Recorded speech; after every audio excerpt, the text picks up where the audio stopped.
افغانستان کرکټ بورډ چې دا یوه ملي اداره ده او ټولو ملي شتمنیو ته او ملي اساساتو ته او ملي پروژو ته او د هغې لپاره د ګټې لپاره دې ته ژمن ده چې باید دا موږ دې څومره ګټه رسولی شو باید ورته ویې رسوو. دا د موږ تعهد ده.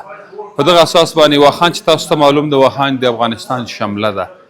واخان ډېر زړه پورې ښکلاګانې او هغه لري. داسې یوه سیمه ده چې هغه ته د ورېښمو لار ده.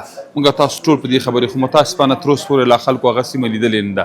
نو موږ غواړو چې واخان خلکو ته داسې کړو چې واخان وویني. په دغه سیالۍ په جریان کې یوازې دا نوم بسنه نه کوي، د دغه سیالۍ په جریان کې د واخان مختلفې بېلابېلې ښکلاوې د هغې په اړه چې کوم معلومات دي دغه ټول که هغلته کم مارکوپولو هغه پیدا کېږي، حیوانات پیدا کېږي چې خلک تر اوسه پورې په دنیا کې ډېر کم یافته دي، په اصطلاح نادره دي خلک هغې باندې خبر دي هغلته. نو دا ټول شیان دي په دغه اړه باندې موږ غواړو چې معلومات ورته ورکړو او خلک دغه ملي هویت وپېژني. یو شی چې زه باید یادونه وکړم متاسفانه چې د موږ هیواد د نورو هیوادونو په څېر داسې ده چې مکررا ټولو ولایتونو ته هوایي تګ راتګ نه لري او موږ نشو کولی چې مثال خبرې نیمې سیالې یو ځای کې وکړو، یو ورځ ورته کړو، یو ځای کې بل ځای کې وکړو نه. دغه یوه ستونزه شته ده او خدای دغه محل کې انشاءالله حل به شي. دویمه خبره دا ده چې موږ دې ته ژمن یو چې په هر ولایت کې او په هره سیمه کې او په هر زون کې چې وي لوبغالی جوړ شي موږ هڅه کوو چې هغلته سیالۍ وکړو. یو د آب و هوا تغییر ده چې موږ وینو. مشرقي ولایتونه مثلا معتدله هوا لري، هغه ته برابر وي. یا مثال خبرې که زه ووایم چې جنوب شرق دغه سیمې خاص کر د خوست یادونه وکړم هغه داسې معتدله هوا لري.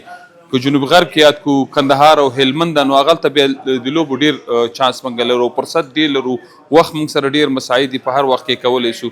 خو ځینې سیمې کې د شمالي سیمې موږ یاد کړو، کندوز یاد کړو، یا خیر که موږ په بلخ کې لا تر اوسه لوبغالی جوړ شوی نه ده، نیمایي کارونه یې شوي دي، یا په هغه کې لوبغالی تر اوسه پورې نه ده جوړ شوی. په بغلان کې نیم کارونه یې په نیمایي همداسې لا پاتې دي تر اوسه پورې. که هغلته جوړ شي نو د هوا آب و هوا ته په کتو سره موږ کولی شو. په لغمان کې لوبغالی جوړ شو انشاءالله تعالی موږ په راتلونکي نږدې راتلونکي هڅه دا کوو وګورو چې کومې سیالۍ موږ کولی شو چې هغلته هم انتقال کړو. ډېرې ښې پوښتنې ته او سختې پوښتنې ته مې اجاره وکړله. د لوبډلو کمښت دا و چې موږ کیفیت نه ته ځو، کمیت ته نه ځو، شمېر ته موږ نه ځو. موږ د کیفیت کوشش کړی دی. یو وجه خو دا وه چې موږ ملي لوبډله مسلسله اوس دا یو نیم میاشت 2 میاشتې کم 2 میاشتې په پس کلاس کې مصروفه ده. ټول پکې البته مصروف دي. زه ووایم ملي لوبډلې کوم کسان چې هلته شته دي. بل دا و چې 2 نیم میاشتې آی پي ایل وسو نو آی پي ایل نه نوي هلکان راستنېږي.